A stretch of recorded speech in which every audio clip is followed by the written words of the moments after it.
అదే RTV app వార్తల్ని క్షణాల్లో చదివే అవకాశం ఉంటుంది. ఒక న్యూస్ పేపర్, ఒక టెలివిజన్ ఛానల్ మీ చేతుల్లో ఎప్పుడూ ఉంటాయి.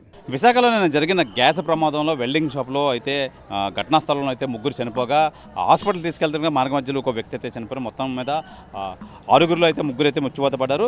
మిగతా వాళ్ళ పరిస్థితి ఏ విధంగా ఉందని చెప్పి ఆ ఏరియా సీఏ 1 సీఏ మన దేవుడు బాబు గారు ఉన్నారు. సీఏ గారు చెప్పండి, అసలు ఏంటి, ఎంతమంది మృత్యువాత పడ్డారు, ఇంకా ఎంతమంది క్షతగాతులుగా మిగిలి ఉన్నారు? నమస్తే సార్, ఇంతవరకు ముగ్గురు చనిపోవడం జరిగింది సార్. ముగ్గురు కేహెచ్లో ట్రీట్మెంట్ జరుగుతుంది. ఉన్నతాధికారుల పర్యవేక్షణ మా కమిషనర్ గారు, డీసీపీ మేడం గారు, అలాగే హాస్పిటల్లో స్టాఫ్ వారు, సూపరింటెండెంట్ గారు, ప్రిన్సిపల్ గారు అందరూ కూడా దగ్గరుండి పర్యవేక్షణ చేసి మెరుగైన వైద్య సదుపాయం అందిస్తున్నారు. ఎలాగైనా వారిని రక్షించాలని ఖచ్చితంగా వారు ఆశాభావం ఉంది. ఖచ్చితంగా వాళ్ళు తేరుకొని మన నార్మల్ వ్యక్తులు అవుతారు అనుకుంటున్నాం సార్. సార్ ఇప్పుడు ఈ ముగ్గురు బాడీలు పోస్ట్ మార్టం అయిపోయాయి సార్, పంపించేస్తాం సార్. నో ఇష్యూస్ సార్, ఎటువంటి ఇబ్బంది లేదు. యాజ్బాద్లా ప్రొసీడ్ అంతా కంప్లీట్ చేశాం. గణేష్ అనే ఆయన ఉన్నారు సార్, అలాగే పీటరు, అలాగే శ్రీను ఒకరు ఉన్నారు, ముత్యాల అనే ఆయన ఉన్నారు.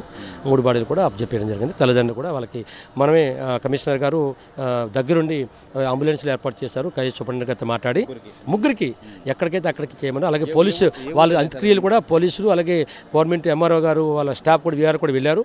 వారు అయిపోయినంత వరకు దగ్గరుండి చూసుకుంటారండి. ఇక్కడే లోకల్లోనే ఉన్నారు. 3 కూడా బొక్కా వీధిలో ఉన్నారు, ఒకటి వెల్లంపేట ఉన్నారు, అలాగే ఒకటి కాన్వెంట్ జంక్షన్లో. పేదవారు అయితే మన పోలీస్ శాఖ దగ్గరుండి మన పోలీసులు వెళ్ళి, అలాగే రెవెన్యూ డిపార్ట్మెంట్ నుంచి కలెక్టర్ గారు పంపించారు, వీఆర్ఓ గారు దగ్గరుండి వాళ్ళకి కావాల్సిన అన్ని సదుపాయాలు, డబ్బులు కూడా వాళ్ళకి ఇచ్చి అంత్యక్రియలకు కావాల్సిన అన్ని ఏర్పాట్లు విత్ వెహికల్తో సహా ఫస్ట్ టైం ఒక ఫ్యామిలీ మెంబర్ కన్నా ఎక్కువగా చేస్తున్నారండి విశాఖపట్నం సిపి గారు అండ్ కలెక్టర్ గారు. వారు ఆధ్వర్యంలో జరుగుతుంది. ఈ జరిగిన ఘటనా స్థలం ప్రధాన కారణం ఏమంటారు? మీరు సంఘటన స్థలంలో చూశారు కదా మీరు. సార్, నిన్ను సిలిండర్ పేలిందని మనకు రిపోర్ట్ ఇచ్చారు.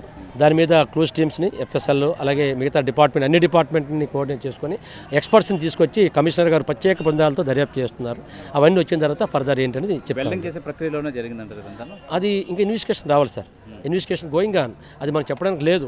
ఎందుకంటే అక్కడ ఫోరెన్సిక్ సైన్స్ వాళ్ళు, క్లూస్ టీమ్ వాళ్ళు, అలాగే ఫైర్ సర్వీస్ వాళ్ళు, ఎలక్ట్రికల్ అన్ని డిపార్ట్మెంట్లు కోఆర్డినేట్స్తో సిపి గారు దగ్గరుండి అన్నీ చేసి ఎక్కడ ఎలా జరిగిందనే దాని కోణంలో దర్యాప్తు చేస్తున్నాం సార్. వచ్చిన తర్వాత ఉన్నతాధికారులు దాన్ని అనౌన్స్మెంట్ చేస్తారు సార్. అయితే ప్రస్తుతానికి ముగ్గురు అయితే క్షతగాతులు చికిత్స పొందుతున్నారు ఉన్నారండి. ప్రభుత్వం తరపు నుంచి అన్ని రకాలుగా కలెక్టర్ గారు, కమిషనర్ గారు, కేజీహెచ్ హాస్పిటల్ వాళ్ళు, లోకల్ ప్రజాప్రతినిధులు అందరూ దగ్గరుండి రావడం వల్ల ఆ ముగ్గురు కూడా సేవ్ అవ్వడానికి అవకాశం ఉందండి. ఒకటి మన పోలీస్ సిబ్బంది ఫోన్ రాగానే క్షణాల్లో మన వెహికల్స్ ఏర్పాటు చేయించి షిఫ్ట్ చేయించి ఇక్కడ డాక్టర్ బృందాలని కమిషనర్గా ఏర్పాటు చేసి సారే స్వయంగా వచ్చి పర్యవేక్షణ చేస్తున్నారు. నైట్ కూడా వచ్చారు, ఈ రోజు కూడా వచ్చారు. సో వారిని కాపాడాలనే ప్రయత్నంతో ఇంకా ఉన్నారు. ఖచ్చితంగా వాళ్ళు బ్రతకడానికి చాయిస్ ఎక్కువ సార్. ఆశిస్తున్నాం మేము కూడా రిజల్ట్స్ చూస్తే హ్యాపీగా మేము ఫీల్ అవుతామండి. తర్వాత రిమైనింగ్ అంతా చూస్తాం. ఎందుకంటే ముందు వాళ్ళు కృతగాతులను సేవ్ చేయడమే ప్రధాన లక్ష్యంగా పోలీస్ శాఖ, ప్రభుత్వం, కలెక్టర్ గారు నిర్ణయించుకున్నారు. ఎప్పటికప్పుడు మాకు ఉన్నతాధికారులు ఆదేశాలు ఇస్తున్నారు. దాన్ని తూచా తప్పకుండా మేము పాటిస్తున్నాం సార్. మేము thank you sir, thank you so much. అయితే ప్రధానంగా జరిగిన ఈ విస్ఫోటం అన్న నిజంగా ఈ గ్యాస్ సిలిండర్ పేలి ఈ ఏదైతే 1 టౌన్ ఏరియాలో అయితే ఉందో ఆ వెల్డింగ్ షాప్లో అయితే మొత్తం మీద ఆ వెల్డింగ్ షాప్లో 2 వ్యక్తులు ఉండగా 2 ఘటనా స్థలంలోనైతే మృత్యువాత అయితే పడ్డారు. పక్కనున్న స్క్రాప్ షాప్కి సంబంధించి ఒక 4 ఉన్నారు. ఆ 4లో కూడా ఒక వ్యక్తిని హాస్పిటల్ తీసుకెళ్తుండగా మార్గ మధ్యలో అయితే మృత్యువాత పడ్డారు. అయితే మిగతా 3 అయితే మటుకు కేజీహెచ్లో అయితే మటుకి ఈ క్షతగాతులకైతే మెరుగైన ట్రీట్మెంట్ అందిస్తున్నారు. నిజంగా పోలీస్ కమిషనర్ సంగభద్ర బాగ్జీ కానీ, కలెక్టర్ హరేంద్ర ప్రసాద్ కానీ, మొత్తం రెవెన్యూ డిపార్ట్మెంట్ మొత్తం అంతా జరిగిన బాధాకరమైన విషయమే. దీన్ని ప్రతిష్టాత్మకంగా తీసుకొని వాళ్ళు అంతా దగ్గరుండి పర్యవేక్షించి మొత్తం ట్రీట్మెంట్ కేజీహెచ్లో అయితే ట్రీట్మెంట్ అయితే చేస్తున్నారు. ఎప్పటికప్పుడు పర్యవేక్షిస్తున్నారు. అలాగే ఈ చనిపోయిన ముగ్గురిని ఈరోజు ఉదయం విశాఖ కేజీహెచ్ మార్చరీ వద్ద అయితే పోస్ట్ మార్టం నిమిత్తం అంతా పూర్తి చేసి వెంటనే వీళ్ళు డెడ్ బాడీస్ అయితే కుటుంబ సభ్యులకు అప్పగించి పోలీసులు సిపి గారు ఆదేశాలు అనుసారం వీళ్ళని దగ్గరుండి పోలీసులు తీసుకెళ్లి ఈ కార్యక్రమాలన్నీ నిర్వహిస్తున్నానికి రెవెన్యూ సిబ్బంది కానీ, కలెక్టర్ ఆదేశాల మేరకు రెవెన్యూ సిబ్బంది కానీ, పోలీస్ కమిషనర్ ఆదేశాల వరకు పోలీసులు కానీ మొత్తం అంతా దగ్గరుండి అంబులెన్స్లు పెట్టి 3 డెడ్ బాడీస్ని అయితే తదుపరి కార్యక్రమాలకైతే పంపించడం అయితే జరిగింది. అయితే మరో 3 అయితే విశాఖ కేజీహెచ్లోనే ట్రీట్మెంట్ పొందుతున్నారు.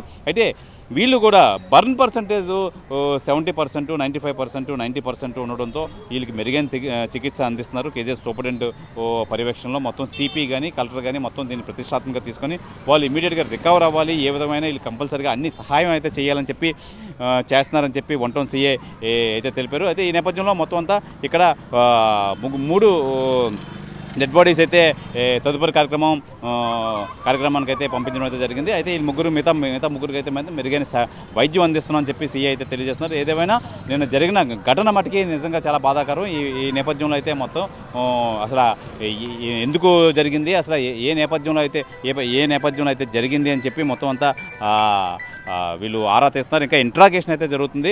అసలు ప్రమాదం జరిగిన సంఘటనలో మొత్తం అంతే అన్నీ పర్యవేక్షించిన నేపథ్యంలో అయితే ఇంకా క్లూస్ టీమ్ కానీ మొత్తం అందరూ కూడా ఈ ప్రమాదం గల కారణాలు ఏంటని చెప్పి ఇంట్రాగేషన్ అయితే అవుతుంది. ఇంట్రాగేషన్ అయిన తర్వాత మొత్తం అంతా డీటెయిల్గా మీడియాకి అయితే వివరిస్తామని చెప్పి ఆ ఏరియా 1 టౌన్ ఏరియా సిఐ అయితే తెలియజేస్తున్నారు.